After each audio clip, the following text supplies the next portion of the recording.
Red టీవీలో మీ వ్యాపార ప్రకటనల కోసం ఈ నంబర్ని సంప్రదించండి. సార్, తెలంగాణలోని ఈ ఫోన్ ట్యాపింగ్ వ్యవస్థలోని అనేక కీలకమైన ట్విస్టులు అయితే బయటపడుతున్నాయి సార్. సో ఇప్పుడు చూసుకుంటే మనకి ఈ కేసుకు సంబంధించి ఎర్రబెల్లి దయాకర్ రావు గారు ఇందులో కూడా ఒక ఇంపార్టెంట్ రోల్ అయితే పాటిస్తున్నారు అన్న వార్తలు అయితే వినిపిస్తున్నాయి. సో అసలు ఇందులో ఎంతవరకు నిజమంది ఉంటారు? నిజం తెలియదమ్మా. నల్లబరి దయాకర్ని ఇలాగైనా ఇరికించాలని రేవంత్ రెడ్డి చాలా పట్టుదలతో ఉన్నాడు. ఎందుకంటే రేవంత్ రెడ్డి అరెస్ట్ అయిన నోటుకు ఓటు కేసులో రేవంత్ రెడ్డి దొరికిన సందర్భంలో ఆ విషయాన్ని, ఆ డబ్బులు ట్రావెల్ చేస్తున్నాయి, అక్కడికి వెళుతున్నాయి డబ్బులు అనే విషయాన్ని బయటికి డిపార్ట్మెంట్కి లీక్ చేసింది ఓన్లీ దయాకరే అని ఇతనికి అనుమానం. అది అనుమానం, గట్టి నమ్మకం కూడా. ఈ దయాకర్ వల్లే ఆ ఇన్ఫర్మేషన్ లీక్ అయ్యింది. లీక్ అవ్వబట్టే నేను రెడ్ హ్యాండెడ్గా దొరికాను అనేది అతనికి బాగా తెలిసింది. ఆ కోపం, తన వల్ల నేను జైల్లో కూర్చోవాల్సి వచ్చింది కనుక ఆ దయాకర్ని ఎట్లాగైనా ఇరికించాలని తహతాలాడుతున్నాడు రేవంత్ రెడ్డి. అంతే చెప్తే దాంట్లో నిజం లేదు, విషయం లేదు. అతనేదో ప్రవీణ్ కుమార్ ఎవరో ఆయన ట్యాప్ చేసేటో ఆయన పట్టుకుంటున్నారు. దానికి ఈయనకి ఏం సంబంధం? అంటే ఈయనకి మిత్రత్వం ఉండడం వల్ల దయాకర్ దొంగ అయిపోతాడా? అది రేవంత్ రెడ్డి ఉన్న కసి అది. గతంలో జరిగిన ఒక దీని మీద కక్ష పెట్టుకున్నాడు.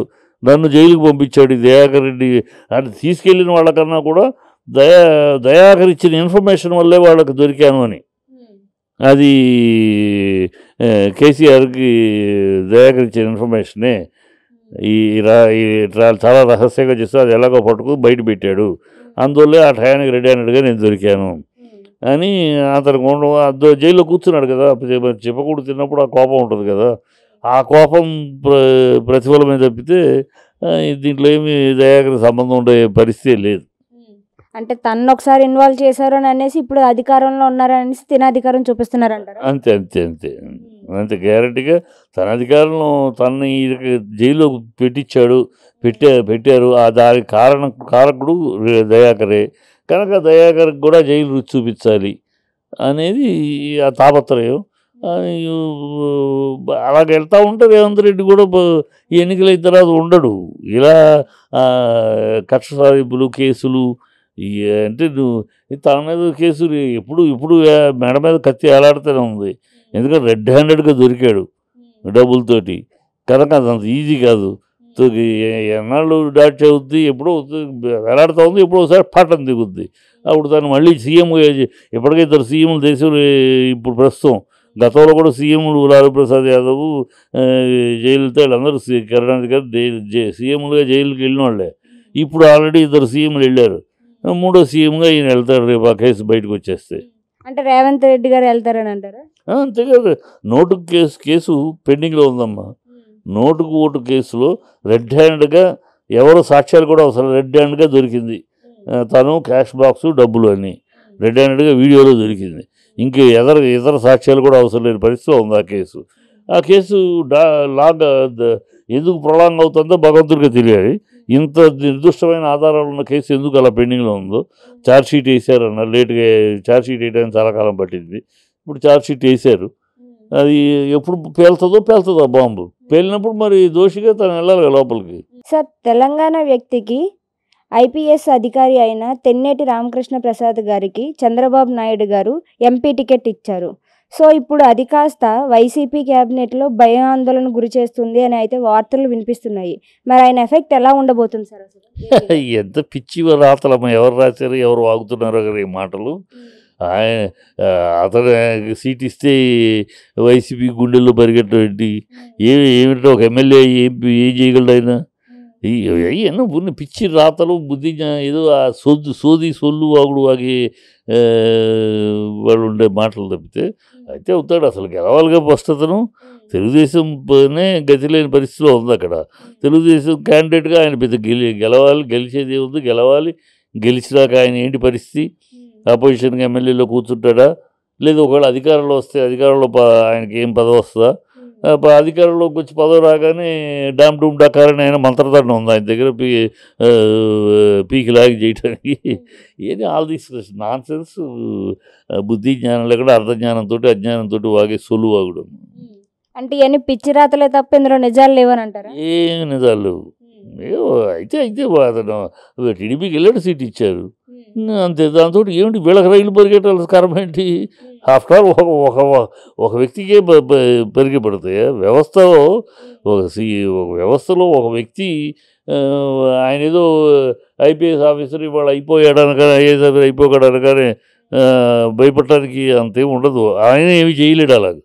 అది ఒక వ్యవస్థగా ఒక ప్రభుత్వంగా చేయగలదు. కానీ ఒక వ్యక్తిగా ఏం చేస్తాడు? ఊరినే పిచ్చి రాసేవాళ్ళు ఊరినే ఆయన ఏదో హైలైట్ చేయడానికి ఆయనకి దగ్గరోడు అయి ఉంటాడు.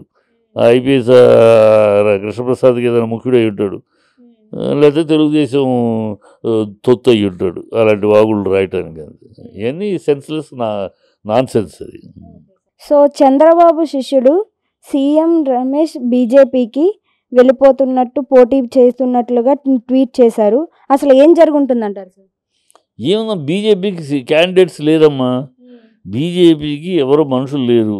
ఎందుకు ఉన్నవాళ్ళే 2-3 తప్పితే ఉన్నవాళ్ళలోనే గెలిచే క్యాండిడేట్స్ లేరు. ఇంకా వాళ్ళకి అసలు క్యాండిడేట్స్ అనేవాళ్ళు లేరు. ఎందుకంటే BJP state leadership total failure. ఒకళ్ళిద్దరు మినహాయిస్తే టోటల్ భ్రష్టత్వంతో నిండిపోయిన ఒక లీడర్షిప్. నేషనల్ లెవెల్లో బీజేపీకి ఏదో లీడర్షిప్ ఉంది, కానీ స్టేట్ లెవెల్లో ప్రజల్ని ఓటర్లను ఆకర్షించగలిగిన వ్యూహం పనగలిగేవాళ్ళు కానీ, ప్రజల్ని ఆకర్షించగలిగిన పద్ధతి ఉన్నవాళ్ళు కానీ బీజేపీ లీడర్స్ లేరు ఇవాళ. స్టేట్ లెవెల్లో, నేషనల్ లెవెల్లో ఉన్నారు, స్టేట్ లెవెల్లో లేరు. కనుక వాళ్ళ క్యాండిడేట్స్ లేరు. వాళ్ళని నమ్మి ఎవరు రారు. పోయినసారి 4 వచ్చే 4 గెలిపించాము. మోడీ హవా ఉంది, 4 గెలిపించారు పోయినసారి. ఏం చేశారు ఈ 4? ఏం చేశారు? ఏమన్నా తీసుకొచ్చారా? తెలంగాణకు వస్తే ఏమైనా పాటుపడ్డా, పోరాడారా, ఏమన్నా పార్లమెంట్లో మాట్లాడారా? ఏమీ లేదు. సో ప్రజలు అందుకని వీళ్ళ గెలుపు గుర్రాలు లేరు.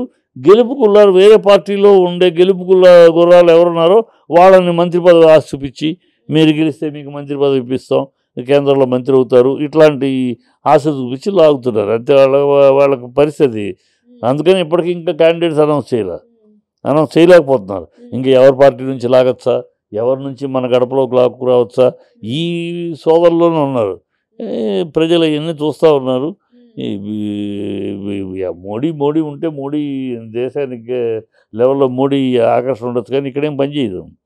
ఇక్కడ మోడీని కూడా బ్రష్ పట్టించేస్తున్నారు వీళ్ళు. ఇక్కడ స్టేట్ లీడర్షిప్ ఇప్పుడేదో రోమర్లు వింటున్నాం, ఎంతవరకు నిజమో మనకు తెలియదు, కానీ ఆల్రెడీ వింటున్నాం.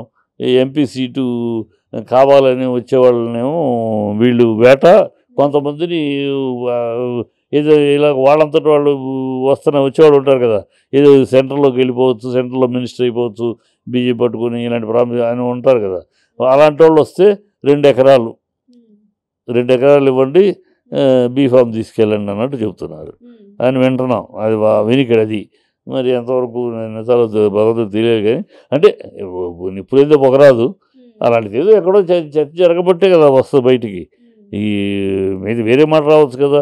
1 ఎకరం 2 ఎకరాలు ఎంపీ సీటుకి 2 ఎకరాలు ముట్ట చెప్పాలి అనే మాట ఎందుకు వస్తుంది? ఎక్కడో ఏదో జరుగుంటుంది. అంటే పదవి కావాలంటే ఇచ్చుకోవాలి అంటారు గురుదక్షిణ కింద.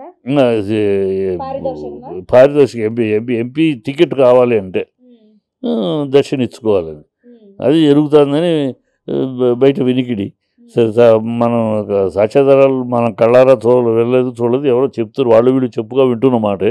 అంటే వాళ్ళు వీళ్ళు చెప్తారంటే ఊరికి పొగరాదు, నిప్పులేదు పొగరాదని ఊరిని ఎందుకు వస్తుంది? ఎక్కడో ఏదో జరుగుంటుంది. కథ ఆధారాలు మనకు తెలియదు కనుక మనకు బలగుద్ది చెప్పలేం. కానీ ఈ వింటున్న వార్తలు పబ్లిక్లో 2 ఎకరాలు ఎంపీ టికెట్కి 2 ఎకరాలు దక్షిణ కావాలి స్టేట్ లెవెల్లో. వాళ్ళకి ఆశ ఏంటంటే మీరు ఇస్తాం, మీరు గెలిస్తే మీకు ఢిల్లీలో మంత్రి పదవి ఇప్పిస్తాం. వీళ్ళ వాళ్ళకి అయ్యేది కాదు. వీళ్ళని నమ్మి వీళ్ళకే గొంతు లేదు అక్కడ. ఢిల్లీకి వెళ్ళి బాంఛన్ కాల్ముక్తా దగ్గర చేతులు కట్టుకుని ఎస్ బాస్ ఓకే బాస్ తప్పితే వీళ్ళెవరో అక్కడికి వెళ్ళి అలా నోరు ఇప్పి మాట్లాడే స్థాయి లేదు వీళ్ళకి. చూసారు పబ్లిక్లో కూడా చూస్తున్నారుగా, మోడీ గారి దగ్గరికి వెళ్ళి పక్కన నుంచుటానికి కూడా